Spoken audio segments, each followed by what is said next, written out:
ఓం శ్రీ మహాగణాధిపతయే నమః. ఓం శ్రీ మహాసరస్వత్యై నమః. Welcome to Lavanya's life style. Friends, ఈరోజు శ్రీ వెంకటేశ్వర స్తోత్రం చక్కగా పాడి మీకు వినిపించబోతున్నాను.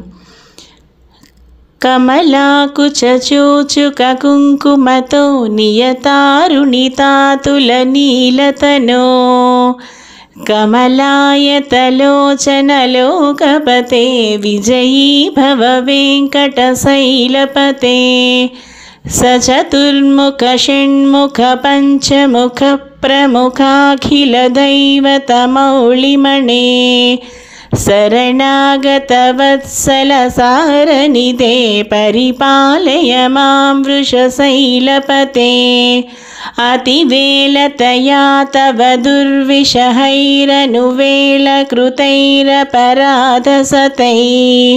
భరితం త్వరితం వృషశైలపతే పరయా కృపయా పరిపాహి హరే अधिवेङ्कटशैलमुदारमतेर्जनताभिमतादिकदानरतात् परदेवतया गदिता निगमै कमलादयितान्न परं कलये कलवेणुरवावसगोपवधू शतकोटिवृथा स्मरकोटिसमात् प्रतिवल्लविकाभिमतात् सुखदात् वसुदेवसुतान्न परं कलये अभिरामगुणाकरदासरदे जगदेकधनुर्धरधीरमते रघुनायक राम रमेश विभो वरदो भवदेव दयाजलदे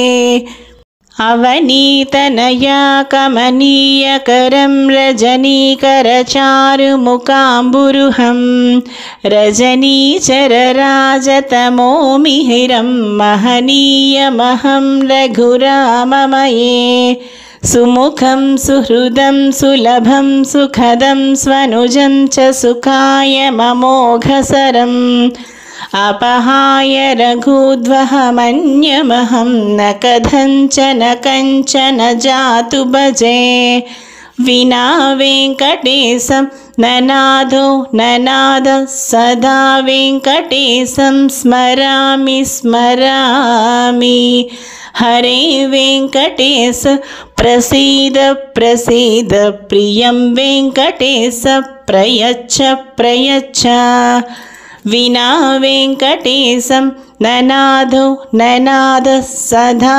वेङ्कटेशं स्मरामि स्मरामि हरे वेङ्कटेश प्रसीद प्रसीद प्रियं वेङ्कटेश प्रयच्छ प्रयच्छ अहं दूरतस्ते पदाम्भोजयुग्म प्रणामेच्छया गत्य सेवां करोमि सकृत्सेवया नित्यसेवाफलं त्वं प्रयच्छ प्रयच्छ प्रभो वेङ्कटेश अज्ञानिना मया दोष न शेषान् विहितान् हरे क्षमस्वत्वं क्षमस्वत्वं शेषशैलशिखामणे